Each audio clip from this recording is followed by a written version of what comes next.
están? ¿Cómo están? ¿Estamos bien o estamos muy bien? Más o menos nomás. Todo bien, o sea, yo bien, con harta lluvia, Sí, mucha lluvia. es que está en su tiempo, dice mi mami. Así que, así que está Buenas bien. tardes. Buenas tardes. Ya, les cuento que antes de mostrarle un poco la guía, que nosotros vamos a seguir trabajando en este caso con, no sé si les prendí la cámara. Parece que no. Bueno, pero para la cara que No, tengo no es mucho. Ya, entonces no, no se ve. vamos, no me veo. Ya, ahora les voy a encender la cámara porque me estoy peinando. Ya, vamos a, como el cuento, ¿se acuerdan Ya, cuando uno jugaba al lobo está? Así sí. estoy yo. Luego se está peinando. Claro, entonces yo me estoy peinando. Ya, luego de esa intervención tan madura de mi parte, vamos a trabajar con el género lírico esta clase. Nosotros la clase pasada comenzamos a hablar de los géneros literarios y hablamos de uno específicamente que era el género narrativo. Y decíamos que los textos literarios tienen como elemento común de que van a hablar de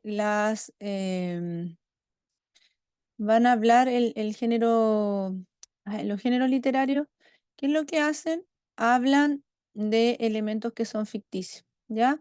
Por lo tanto, todo lo que aparece, perdón, todo lo que aparece allí son, em,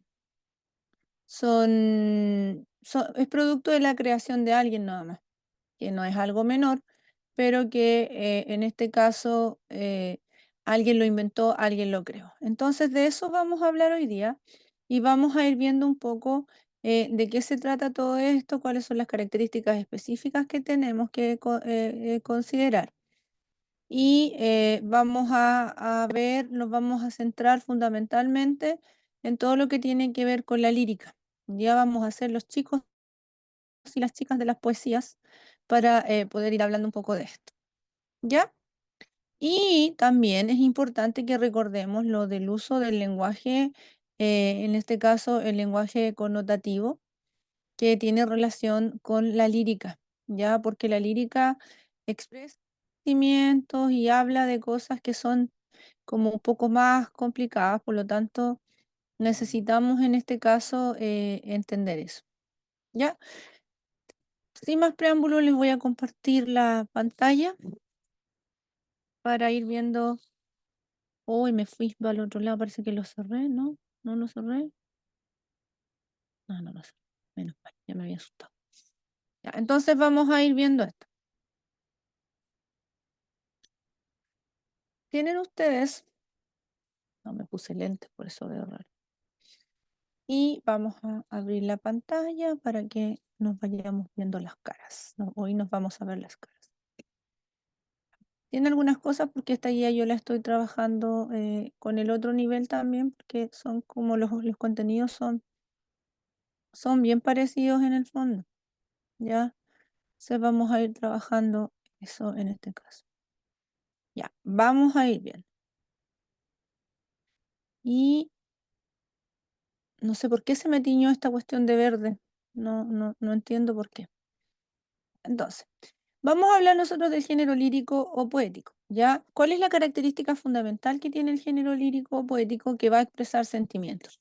No nos va a contar una historia, no nos va a hablar de un problema, así nos puede hablar de diferentes problemas, pero siempre a partir de lo que se está sintiendo, a partir de ese elemento que se está mencionando. Por lo tanto, un género lírico es así, ya está hecho para expresar sentimientos, nunca contar. Ahora, como los sentimientos son complicados de dar a conocer, son complicados de explicar, son complicados de hablar, es que el texto lírico es un poco más complejo que los otros textos como son el dramático o el narrativo, pero no significa que sea imposible de entender. Ya, eso igual lo tenemos que nosotros ir sacando de la cabeza. Entonces, ¿cómo funciona el género lírico o poético? El género lírico va a expresar estos sentimientos y estos sentimientos pueden ser cualquiera. el sentimiento que a uno se le ocurra, ¿ya? Que puede ser un sentimiento que te hace sentir bien, que te hace sentir mal, que te hace sentir así como distante, puede ser cualquier tipo de sentimiento. Ahora, además de eso, tiene una forma diferente de escribirse. El género narrativo se va a escribir en prosa.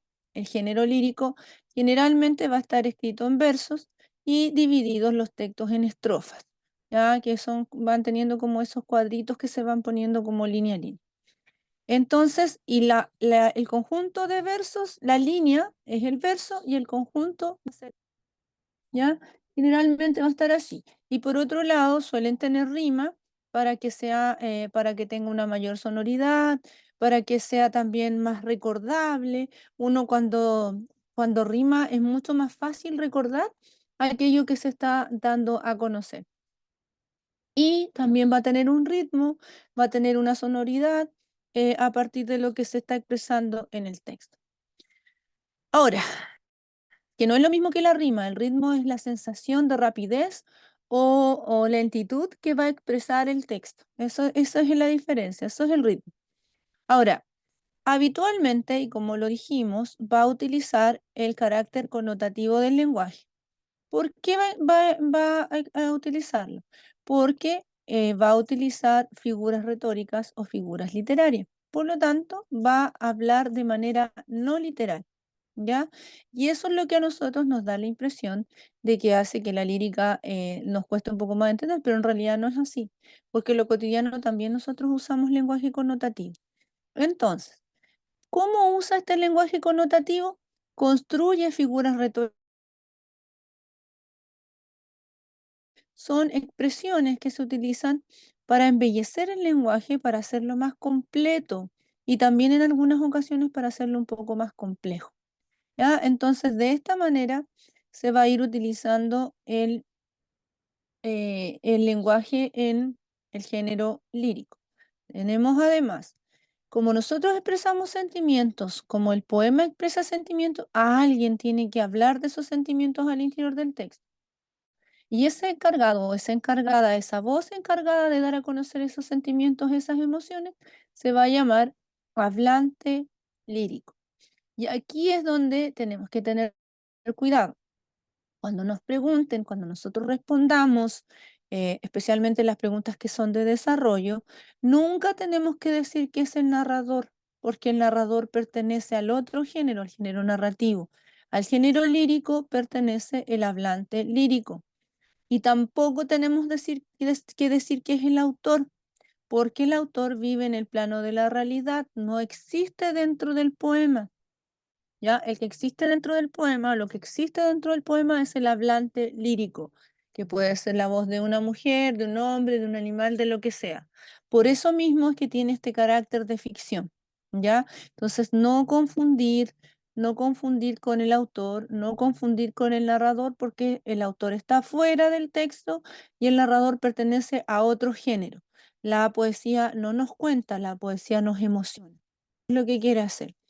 Ahora, este hablante, ¿cierto? Tiene que sentir, expresa sentimientos, expresa emociones, tiene que hablarnos de algo, ¿ya? Y eso algo de lo que está hablando, en lírica se conoce como objeto lírico. Por lo tanto, aquello de lo que el hablante está haciendo mención, aquella fuente de inspiración que nos está dando a conocer a través del texto, es lo que se conoce como objeto lírico, ¿ya?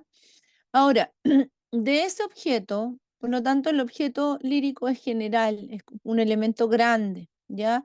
Y de ese objeto lírico tiene que tomar una parte específica de la cual me está hablando. Y esa parte específica se va a llamar motivo lírico, o sea, lo que se dice del objeto. Entonces, ¿cómo yo lo voy a identificar? Cuando yo le pregunto al poema, en este caso, le voy a preguntar para el objeto lírico, yo le voy a preguntar, porque acuérdense que la comprensión lectora es un diálogo, le voy a preguntar de qué o quién se habla, que es la misma pregunta para el tema, de qué o quién se habla. La respuesta que me dé a esta pregunta el texto va a corresponder al objeto lírico. Una vez que yo identifico el objeto lírico, le voy a preguntar de nuevo al texto y le voy a preguntar, ¿qué se dice de ese algo o alguien? Y otra vez la respuesta específica que me dé el texto va a corresponder al motivo lírico. ¿Ya? De ahí vamos a hacer unos ejercicios para ir entendiendo mejor cómo funciona esto. Entonces, el objeto lírico es general, es más grande, ¿ya? Y el motivo lírico es específico, aquella particularidad que tiene ese objeto que a mí me hace hablar de él. ¿Vamos entendiendo hasta acá? ¿Sí o no? Y voy a tomar el silencio como un sí. Ya. Después decimos que como ese lenguaje es más complejo, es más hermoso, es connotativo generalmente, ¿qué es lo que tomamos acá? ¿Qué es lo que se construye con el lenguaje? Se van a construir figuras retóricas. Y las figuras retóricas son recursos que transforman el lenguaje corriente, el lenguaje común, el lenguaje cotidiano, lo van a transformar en un lenguaje más elaborado, y ese lenguaje más elaborado no ser como lenguaje poético, ¿ya? ¿Para qué lo hace? Para que de esta manera tenga mayor expresividad y belleza. ¿Qué significa eso? Significa que para que yo a través de de un verso que es cortito, que es breve, pueda expresar muchas más cosas, se puedan interpretar o se puedan entender muchas más cosas que con palabras sencillas. Entonces, a eso se refiere la expresividad. Y la belleza, porque le otorga un carácter como más de delicado a aquello que se está diciendo. Por lo tanto, eh, perdón. Por lo tanto, va a estar trabajando con ambas características, ¿ya? La expresividad y la belleza. Y a veces nosotros le tenemos miedo a a la lírica porque pensamos claro, que no se entiende, que pucha, que el lenguaje es raro, pero la verdad es que nosotros utilizamos en los cotidianos también este tipo de lenguaje, este tipo de recursos. Sobre todo cuando nos ponemos medios romanticones o cuando queremos molestar a alguien, también lo hacemos. Entonces, dentro de las figuras retóricas o las figuras literarias, tenemos la primera que es como la más conocida, diría yo, la que se utiliza más a menudo, que es la metáfora o símil. Se puede llamar de las dos maneras, pero ustedes si gustan igual la pueden conocer como metáfora nomás, para no confundir. Entonces, ¿en qué consiste la metáfora? La metáfora consiste en igualar dos elementos que en otro contexto, o sea, en otro lugar, en otro momento, no estarían relacionados. Estos elementos no están relacionados, sino que a partir de la expresión que yo creo, los voy a relacionar. Pero en el fondo, en lo literal, en la realidad, no tienen pero absolutamente nada que ver uno con la otra. ¿Cuál es la palabra clave para la metáfora? Igualar. ¿Ya? Entonces, ¿qué es lo que está diciendo? Tenemos acá el ejemplo, y en el ejemplo, el hablante nos dice, la noche se durmió en tu pelo. Entonces, aquí está hablando de qué, ¿del pelo o de la noche? No, No, nomás, no sé. De la noche, ¿cierto, Paulín? ¿De la noche o del pelo? A ver, dice, la noche se... De la noche. ¿Qué característica? Mire, pensemos. ¿Qué característica le está dando a la noche? Si estuviera hablando de la noche. ¿Qué está diciendo de la noche? Durmió Ya, ¿y dónde se durmió? en su pelo, Entonces, ¿de qué está hablando? ¿De la noche o del pelo? ¿A qué del le está dando característica? ¿A la noche o al pelo? al pelo. al pelo, Entonces, ¿de qué está hablando? Mm, la noche en tu pelo. Del pelo, ¿cierto? Sí, Entonces, está hablando del pelo. Pero no solamente está hablando del pelo, sino que está diciendo que el pelo y la noche son iguales, tienen las mismas características. Entonces, lo que yo tengo que pensar, está hablando del pelo. ¿Qué características tiene la noche? ¿Cómo es la noche? Desde lo literal. oscura, oscura, tiene estrellitas que brillan, ¿cierto? Entonces, ¿cómo es este pelo? ¿De qué color es? Negro. Un pelo Y- negro, ¿cierto? Entonces, está diciendo que la noche y el pelo son la misma cosa. Por eso hablamos que está igualando dos elementos que en otro contexto no están relacionados, sino que a través de la figura retórica, a través de la metáfora, yo hago que sean iguales o que sean lo mismo. Por ejemplo, yo puedo decir,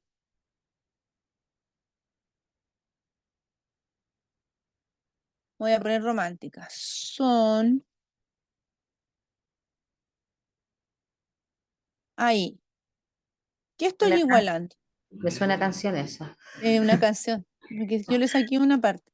¿Ya? Entonces, la cumbia, pues tus besos son mi mundo entero. ¿Han escuchado eso, no? En el año nuevo le ha puesto que las bailan hasta que se cansan. Entonces, Cierto, cierto. entonces aquí, ¿de qué está hablando? Yo la escucho solamente para hacer clase, no es que yo baile, ¿ya? Entonces aquí está hablando de los besos y está diciendo que los besos son igual que A caramelos. un caramelo. Un beso, literalmente, ¿puede ser un caramelo? ¿Puede estar hecho de caramelo, de dulce, duro, que cruje, No, que se... No, no. Entonces, está diciendo que son iguales. ¿Qué es lo que quiere decir? Y ahí es donde yo interpreto. Ahí es donde yo saco el elemento connotativo. ¿Que Es son dulces? son Dulces, dulces, ¿son agradables o son desagradables? agradables. Son agradables, ¿cierto? Entonces está diciendo que en el fondo los besos son algo bueno que a él le gusta o a ella le gusta. Por lo tanto, está construyendo una metáfora porque está diciendo que son la misma cosa. Fíjate, el beso y el caramelo son lo mismo en este contexto, aunque sabemos nosotros que en la realidad no es así, pero como es metáfora, podemos decirle a otro o a otra persona esa expresión, ¿ya? Entonces ahí nosotros vamos llevando desde la denotación, desde lo literal, vamos viendo qué es lo que me sirve para poder trasladar a lo connotativo y poder entender aquella expresión que me están dando a conocer. Después dice que tenemos otra figura, que es la comparación. Como su nombre lo dice, en este caso no dice que son iguales, sino que dice que hay dos elementos que se parecen, que se comparan, que tienen algo en común. Ya tampoco es literal lo que tienen en común. ¿Y qué es lo que tiene que tener acá? La comparación tiene una regla. Tienen que tener dos elementos, esos elementos deben estar mencionados. Debe decir, este y este son los que yo estoy comparando. Y además de eso, debe mostrar un nexo, ¿ya? Un nexo comparativo que una, en este caso, los dos elementos. Y ese nexo comparativo puede ser un como, un tal como, un parecido a.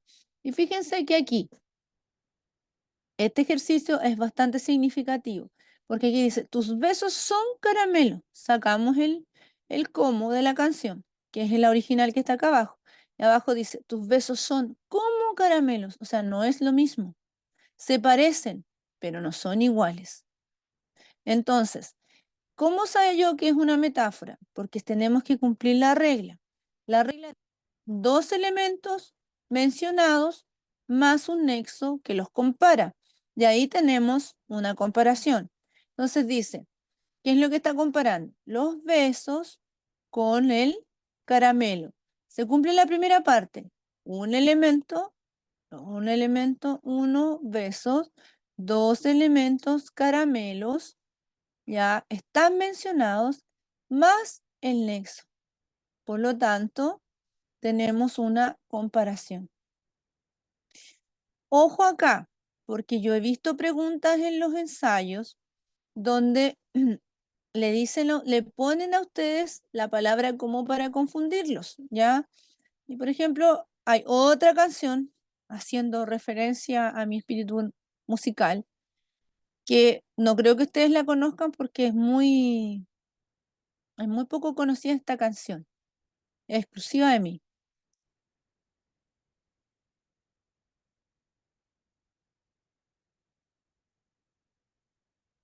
Fíjense en eso. ¿También le suena ranchera o no?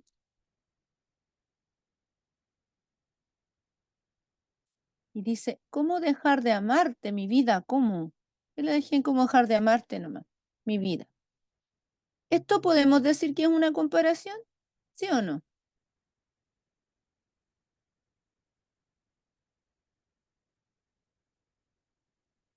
¿Cumple la regla?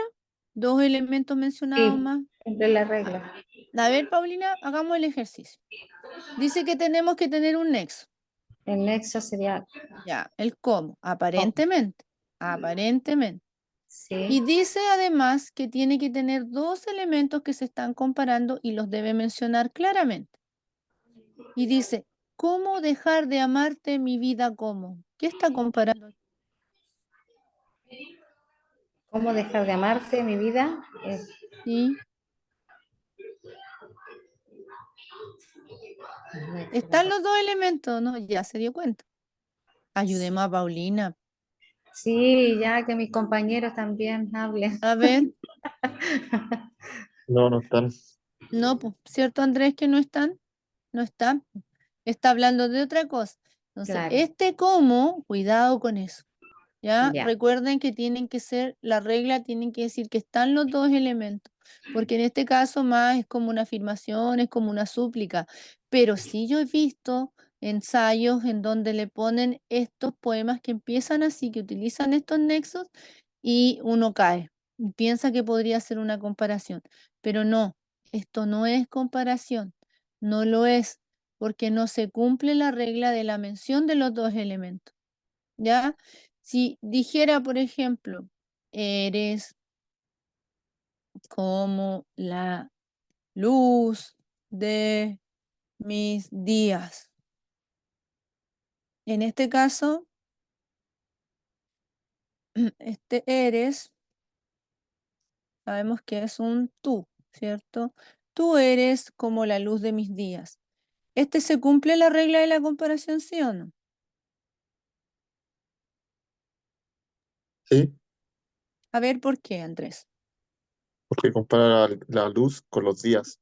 Ya, la luz de mis días es una sola expresión. ¿Con qué está Ah, comparando ok. con qué la está comparando? Luz. Con Tenemos los días. luz. A ver, pero ¿a quién está comparando con la luz de los días? ¿Eres tú? A la Tú, persona. a la persona. Aquí está, ¿ven? Entonces tenemos, tú eres una realidad, un elemento. ¿Cómo te pareces a la luz de mis días? Entonces, en este caso, además de una comparación, yo tengo una metáfora. ¿Por qué? Cuando estoy diciendo a alguien que es la luz de mis días, ¿una persona puede ser la luz de mi día? Literal. No. No, ¿no es cierto? Si yo le digo a alguien que es la luz, ¿qué le estoy diciendo? Luz de mis días. Aquí es donde está la metáfora, luz de mis días. ¿La luz es algo bueno o es Ahí algo malo? lo estaría igualando. Lo está igualando. Luz de mis días. Entonces es algo que es positivo en este caso, porque se puede usar más de una figura retórica en una misma expresión. Depende de cómo se construya. Lo importante es entender lo que quiere decir. Por lo tanto, en este caso, si le dice, eres como la luz, tú eres como la luz de mis días, ¿es algo importante, poco importante o algo que le es indiferente? Es importante. A mí me dicen así, yo me derrito. Ya, y es importante, ¿verdad? Porque nosotros como humanos, como especie acá en la Tierra, si no hay luz, podemos sobrevivir nosotros como humanos, como especie humana. ¿De qué depende la vida en la Tierra? ¿Del agua y de qué más? Y la luz. Y de la luz, pues, ¿cierto? Entonces, si está diciendo que es la luz de mis días, si no está, yo no existo prácticamente. Entonces ahí estamos hablando de, está como exaltando este sentimiento, la importancia que tiene la otra persona. Y si yo le digo a alguien, tú eres importante para mí, ¿se siente la misma intensidad en el sentimiento o no? Digo, No, tú porque en eres, esta tiene más Sí, connotación. tiene más connotación. Entonces la connotación hace eso, ¿se fijan? Hace que el sentimiento, que la emoción que yo estoy dando a conocer sea como más profunda. Da la impresión de que, y se escucha, bueno, indudablemente se escucha más bonito también. Entonces hace que la otra persona o el otro que está escuchando, que está leyendo, sienta como mayor profundidad. Porque los sentimientos cuando son difíciles de decir y cuando se dicen con belleza son más gratos. Entonces, de esa manera se va utilizando en este caso la comparación. Después tenemos la personificación. ¿En qué consiste la personificación? En dar rasgos humanos a algo que no lo tiene. O sea, en convertir algo que no es humano en persona. Eso consiste. Yo convierto en humano a algo que no es, le doy características a algo que no lo tiene, un animal, una piedra, un ave, lo que sea. Pero ojo, que ese rasgo tiene que ser algo que la naturaleza de ese elemento, de ese animal, no lo tenga, ya, que no lo haga. Por ejemplo, aquí yo dice, las piedras lloran tu ausencia.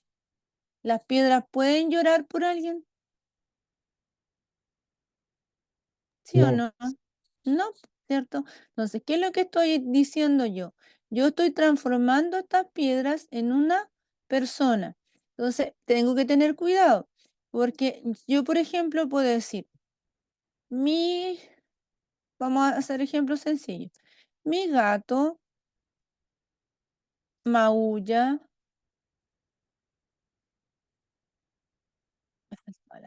maulla a la luna.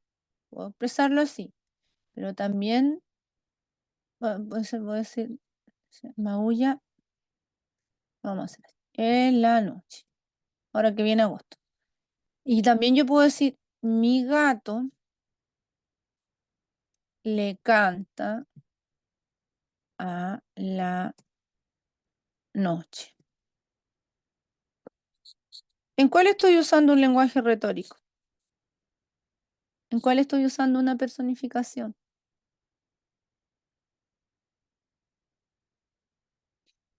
Se quedaron dormidos. a mi gato le canta la noche. No sé. Sí, aquí, ¿cierto? Sí, Porque el gato no puede cantar, exactamente. pero sí el gato maulla, ¿cierto? Mm. Pero fíjense que estoy diciendo exactamente lo mismo. En ambos casos estoy hablando de que el gato está haciendo ruido en la noche, pero en este caso suena como más bonito, como que el sonido que está haciendo el gato no es tan desagradable como cuando uno despierta a las 2 de la mañana con la sonajera en el techo. ¿Ya? Entonces, en este caso, aquí estoy usando este lenguaje retórico que, como dice Andrés, es un lenguaje que es connotativo, ¿ya? Y que le va a otorgar mayor expresividad, o sea, voy a decir más cosas, se pueden entender más cosas, pero siempre estas cosas tienen que ser similar, esta comprensión tiene que ser similar, y además voy a poder expresar muchas otras cosas a través de este lenguaje y que tienden a no tergiversarse tanto. Porque volviendo al ejemplo de tú eres como la luz de mis días, la otra persona entiende que le están diciendo que le aman, que le necesitan, que le aman enormemente y profundamente. Pero si yo le digo a otra persona, yo te necesito cada día, no puede que no entienda lo mismo. Va a entender como, ah, sí, claro, po, porque yo soy la que te hace las cosas, yo soy no sé qué.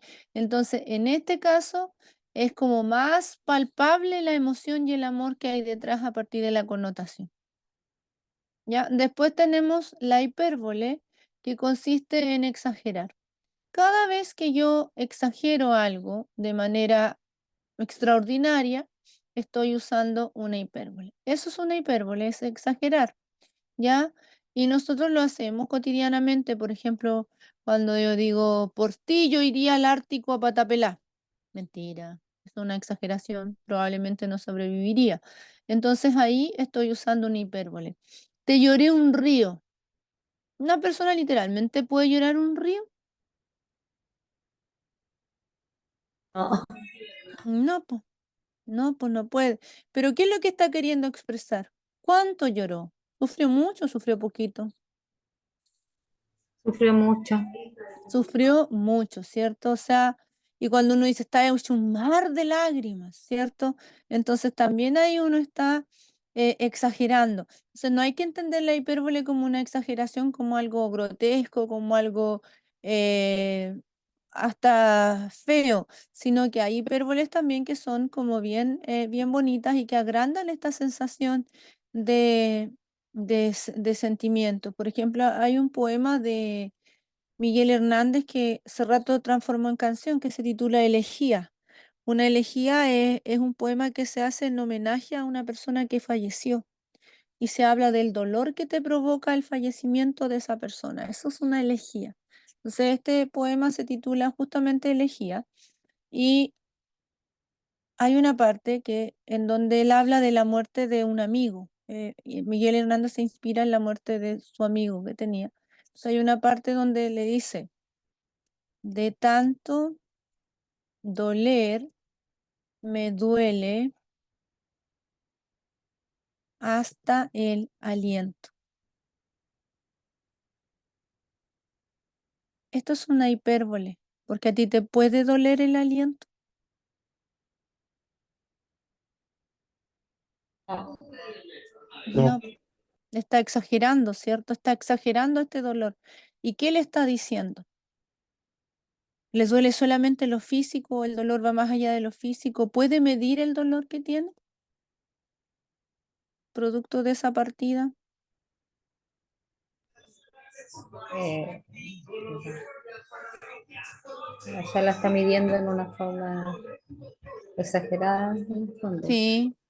Entonces un dolor que no puede, que está más allá de su, como de su control, de su dominio. Entonces, igual está hablando, está exagerando, está agrandando esta sensación un poco para expresar el dolor inmenso que está sintiendo ante la partida irremediable, de este caso de su amigo Ramón Sige, ya que está en el que está inspirado el poema, en este caso la elegía. Si fíjate en la profundidad, o sea, de tanto doler me duele todo, o sea, hasta lo que no debería dolerme me duele. ¿Ya? Y lo va a ir dando a conocer de esa manera. La poesía es muy bonita cuando uno empieza como a comprenderla. Y tenemos después, estas son las más importantes, no son las únicas figuras, estas son las que más se usan, las que nosotros vamos a trabajar. Y después tenemos acá la ironía, y la ironía nosotros sabemos que es cuando yo doy a conocer lo contrario, ¿cierto? Y eso contrario generalmente tiene un carácter burlesco, que es como una burla disimulada, a veces no tanto, y de una situación para hacerte pensar en algo, para incomodar a veces. Y la ironía se utiliza mucho en la antipoesía, que es la de Nicanor Parra, ¿ya? Nicanor Parra tiene unos ecopoemas, por ejemplo, él dice,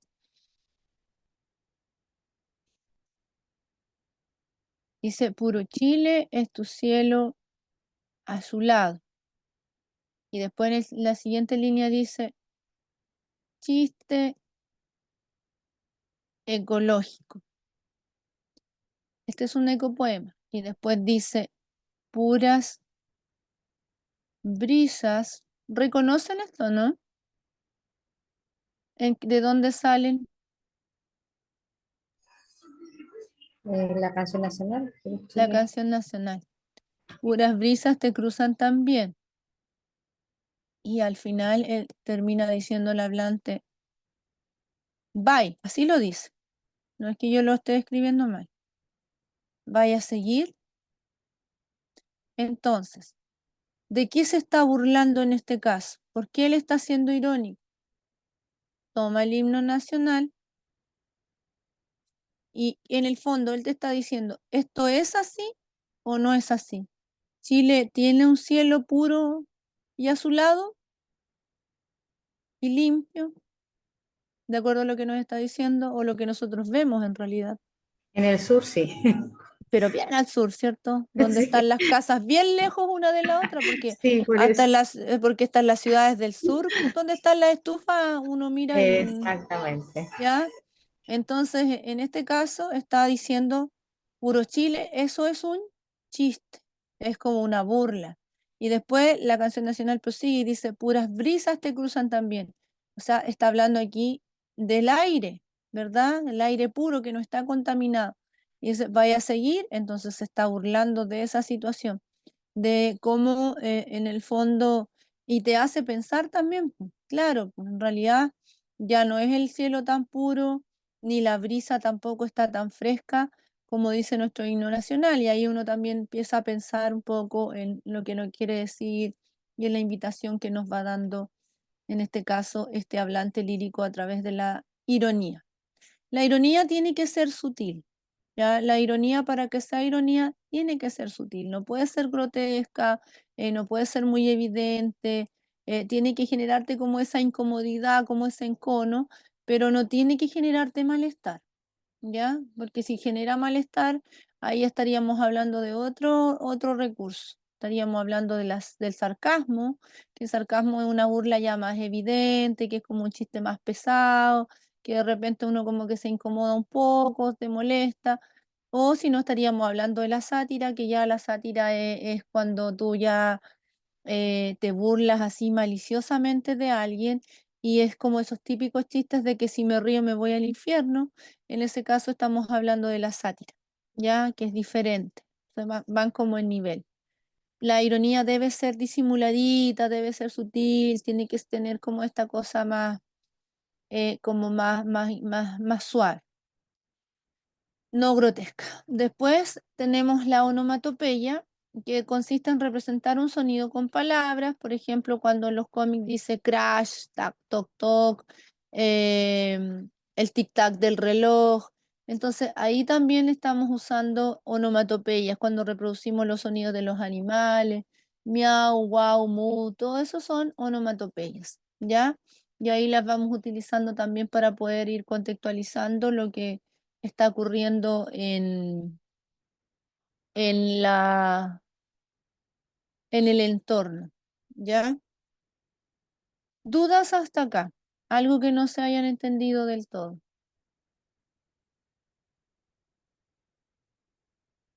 Bien, acá lo importante es recordar es que los poemas no los podemos leer de manera literal, no tenemos que leerlos de manera literal porque nos estaríamos equivocando y nos estaría costando entenderlo, ¿ya? Y no los podemos leer de manera literal. Y lo otro también que tenemos que tener claro, que tenemos que leerlos con más calma. Todos los textos se leen de manera diferente. Y en el caso de los poemas se van a leer verso por verso, estrofa por estrofa. ¿Y qué es lo que yo voy a ir buscando? Voy a ir buscando, en este caso, sentimientos, emociones, objeto, hablante. ¿Ya? Entonces, se me quedó esto ahí abierto. Entonces, en este caso, vamos a leer acá, eh, vamos a leer acá el poema y vamos a determinar, vamos a ir aplicando las estrategias de la lectura. Antes de la lectura, yo debo tener claras las preguntas, debo tener claras las indicaciones y vamos a hacer un primer acercamiento. En este caso, yo estoy leyendo un texto que es lírica, por lo tanto es ficción, por lo tanto, como es un poema, porque yo lo reconozco a partir de la forma que tiene de los versos, yo sé que va a estar escrito con un lenguaje más bien connotativo, voy a encontrar algunas figuras retóricas, por lo tanto lo tengo que leer con más cuidado y tengo que irlo leyendo verso por verso para poder en el fondo ir interpretando, ¿ya? Entonces, ¿qué es lo que vamos a buscar en este caso específico en este poema? Lo que vamos a buscar primero el objeto lírico y para eso le vamos a preguntar al texto de qué o quién se habla. Luego, una vez que identificamos el objeto, preguntamos al texto qué se dice de ese algo a alguien para determinar el motivo. Después vamos a determinar el hablante lírico. Si en el caso de que nosotros no pudiéramos decir que es un hombre, una mujer, una persona trans, un animal, un ave, un pájaro, lo que sea, vamos a comenzar diciendo es la voz de, y eso lo vamos a completar con los datos de anteriores. ¿Me escuchan bien? Porque la lluvia me está... Sí, se escucha bien. Ya. Sí. Entonces, acá vamos a determinar esos elementos y luego vamos a interpretar.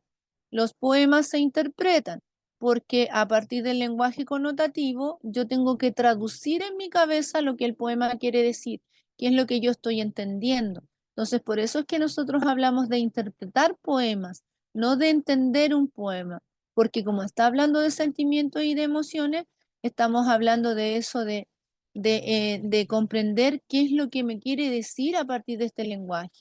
Entonces tenemos acá este poema que se titula Amor Eterno. ¿De qué o quién nos va a hablar este poema? En el Del título ya amor. no está hablando del amor.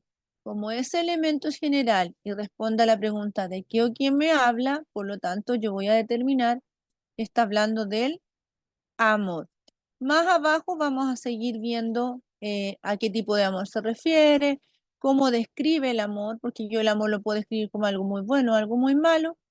Amor eterno puede ser algo bueno, puede ser algo malo también.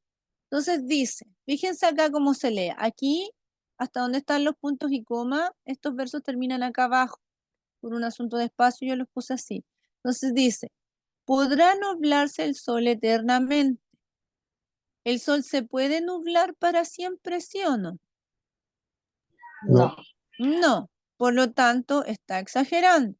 Si está exagerando, aquí yo voy a tener una hipérbole.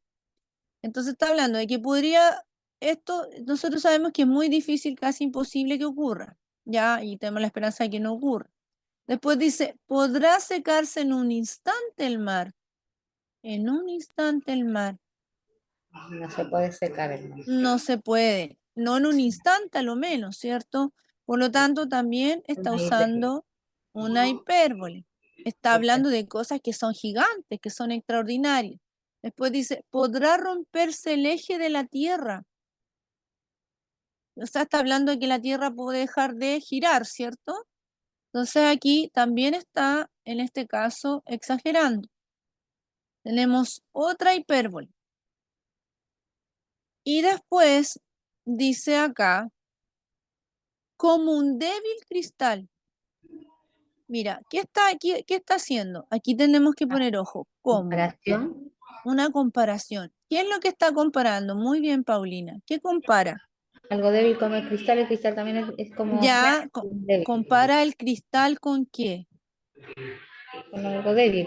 Ya, pero ¿con qué lo compara? ¿Qué dice que se parece al cristal? Al Vean los amor, versos anteriores. Arriba, mira. Dice, ¿podrá romperse el eje de la Tierra como un débil cristal? ¿Qué es lo que está comparando con el cristal? el eje, El eje. El eje de la Tierra, ¿cierto? Lo está comparando. Entonces tenemos la regla. Una realidad, dos realidades más el nexo, por lo tanto va a ser una comparación. Después dice, todo sucederá, todo, todas estas cosas que son gigantes, que son extraordinarias, todas estas cosas pudieran llegar a pasar, ¿cierto? Eso está diciendo. ¿Podrá la muerte cubrirme con su fúnebre crespón? O sea, yo me voy a poder morir, pero jamás en mí podrá apagarse la llama de tu amor. Yo me puedo morir, pero aunque me muera, ¿qué va a pasar? ¿La muerte podrá impedir que yo siga amando a esa persona, a ese otro? no, Porque dice que que jamás, pero jamás en mí podrá pagar. jamás de los jamases. Y eso también es una hipérbole, ¿cierto? Entonces, en este caso, ni muerto ni muerta voy a dejar de qué.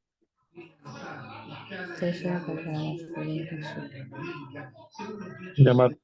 Nunca te voy a dejar de amar. ¿Ya? La llama de tu amor. Entonces, pueden pasar que se apague el sol, ¿es algo bueno o es algo malo? Malo. Malo, que la tierra deje de girar.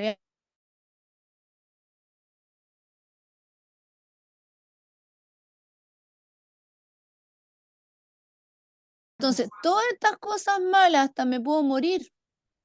Aunque pasen estas cosas hecatómbicas, catastróficas, no importa, porque yo igual voy a seguir Amando. con esa llamita encendida por tu amor, por tu amor. ¿Sí? Está hablando de eso. Entonces, este amor, ¿tiene algunas circunstancias que lo, ¿cómo se dice? Que lo limiten de acuerdo al poema. De acuerdo al poema. ¿Tiene un límite? No, No, no, no no tiene tiene un límite. límite. No tiene un límite. Entonces, es un amor eterno, es un amor para siempre. Por lo tanto, aquí está hablando del amor, ¿cierto? Hacia otro u otra persona. No podemos decir que es hacia su pareja. ¿Por qué no lo podemos decir? Porque no hay ningún indicio, ninguna marca en el texto que a mí me permita probar eso. Todo lo que digo yo lo tengo que probar con el texto. Y eso yo no lo puedo probar. Por lo tanto, no lo puedo decir. ¿Ya? Si no sería como inventar.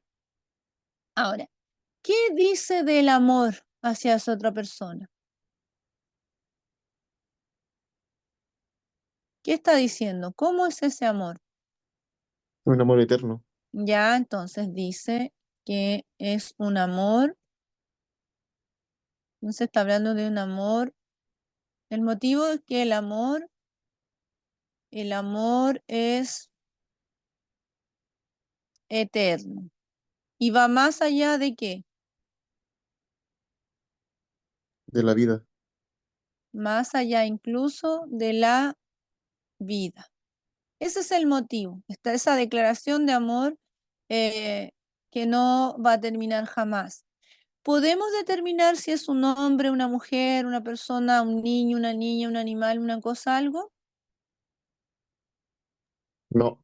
No podemos. Por lo tanto, no podemos decir es un enamorado, es una enamorada, una persona enamorada. Entonces, tenemos que empezar con nuestro caballito de batalla para que demostremos que conocemos el género lírico.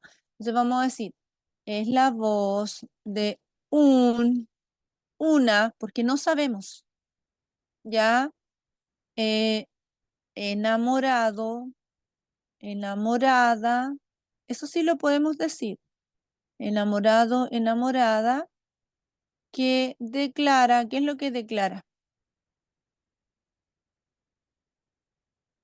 Su amor Su amor eterno. incondicional, ¿cierto? O eterno, ¿ya? Y después de que hicimos todo esto, por eso es que yo las preguntas las hago en ese orden, para que aprendamos a interpretar. Entonces, después que yo identifiqué el objeto, el motivo, el hablante lírico, ahí explico qué entendí del poema. Ahora lo explico. Y con todo esto ya lo tengo claro, pues, ¿qué entendí del poema? ¿De qué me hablan en el poema? ¿Es una declaración amorosa o una declaración de guerra? Una declaración de amor eterno. Es una declaración entonces de amor eterno, una declaración entonces O para de siempre. amor eterno o para siempre, ¿cierto? ¿Y este amor está sometido a las circunstancias o va más allá de todas las circunstancias? Va más allá. Ya, entonces que no tiene entonces alguna condición o sometimiento, sino que está más allá de todo. Y ahí nosotros lo vamos a ir interpretando. ¿Se entiende?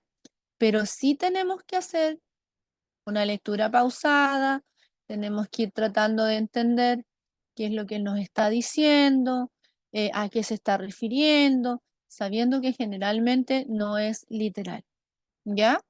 Y de esta manera lo podemos entender. La poesía es muy bonita. En la vida cotidiana nosotros hay elementos que son poéticos y que son muy bellos.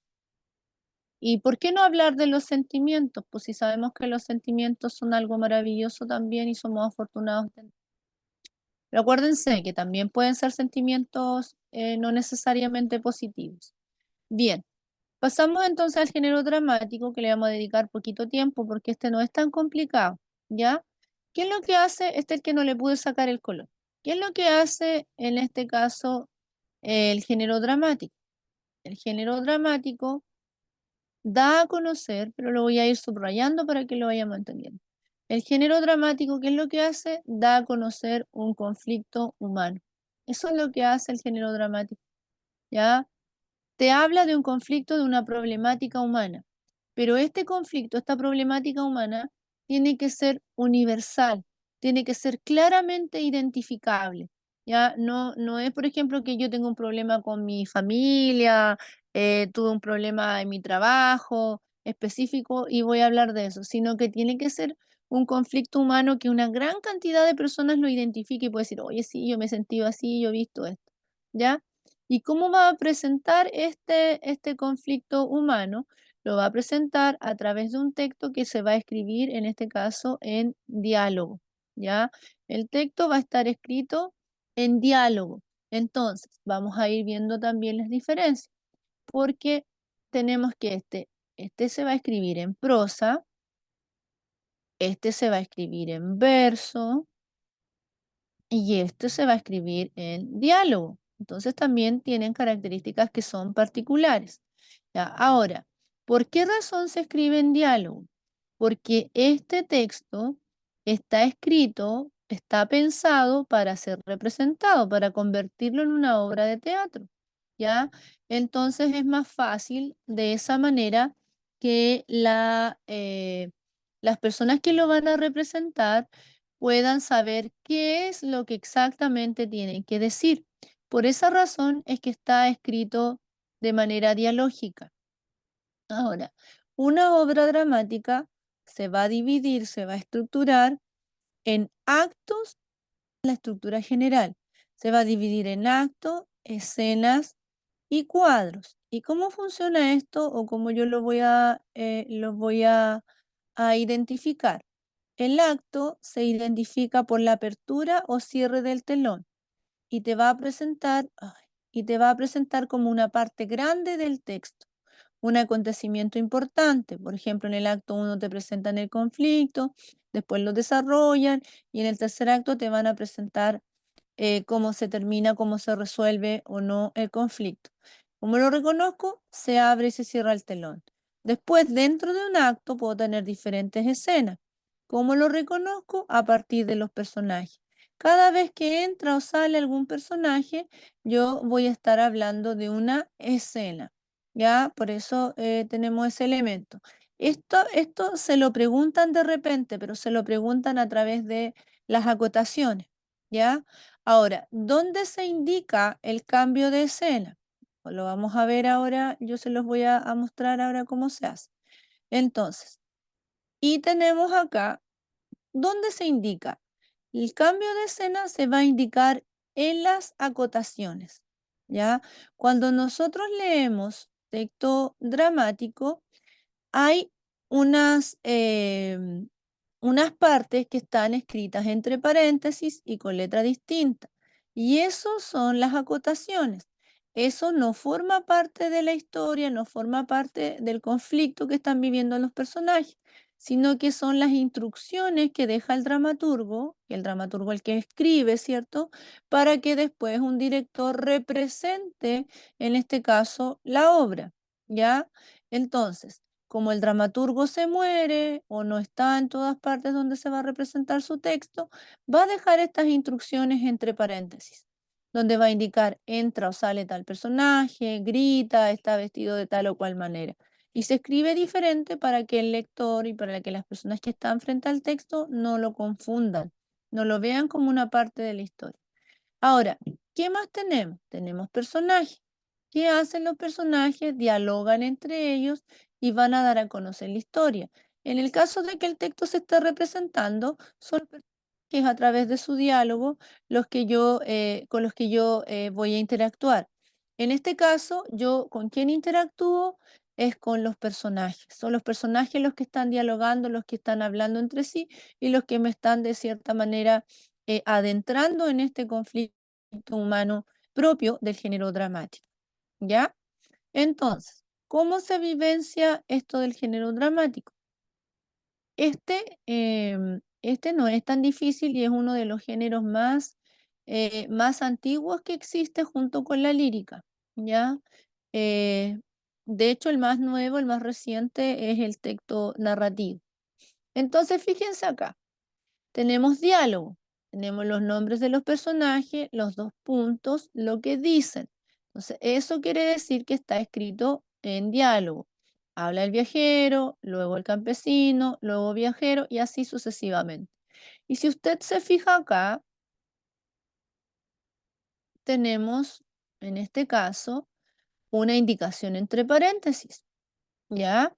Porque dice que aparece el viajero, no está en el escenario, se abre el telón, yo lo voy imaginando, y este aparece de espalda, ¿cierto?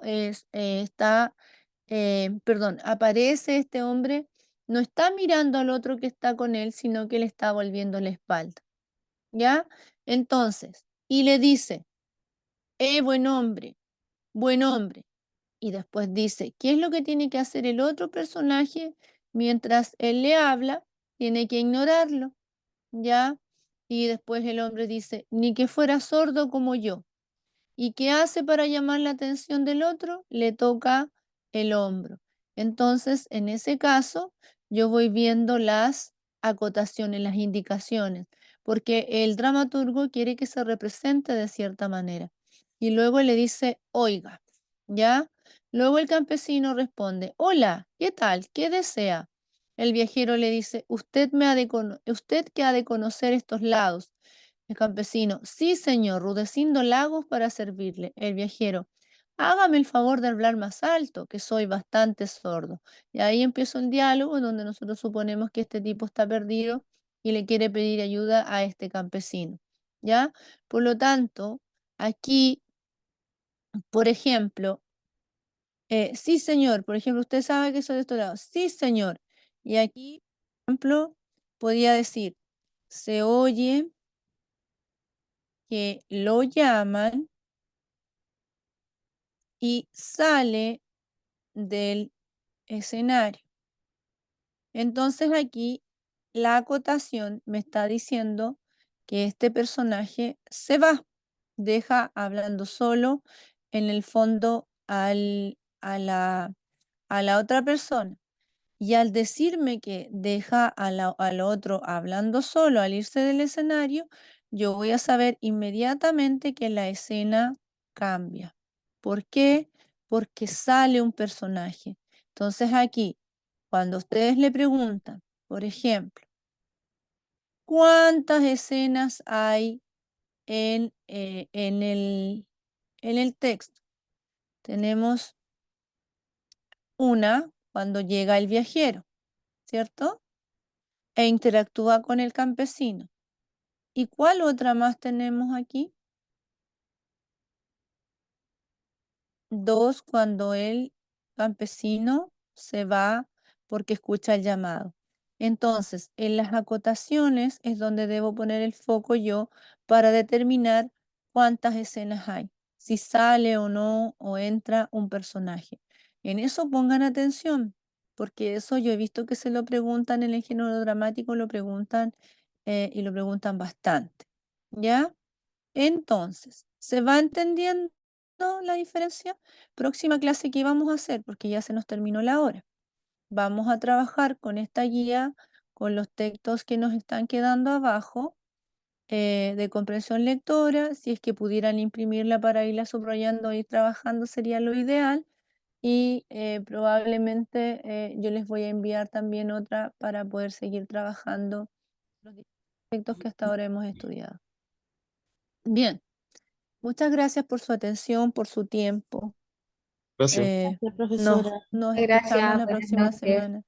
Buenas noches, que estén muy bien. Buenas noches. Que descansen. Descansen. Gracias, que estén muy bien. Chao, chao. Chao.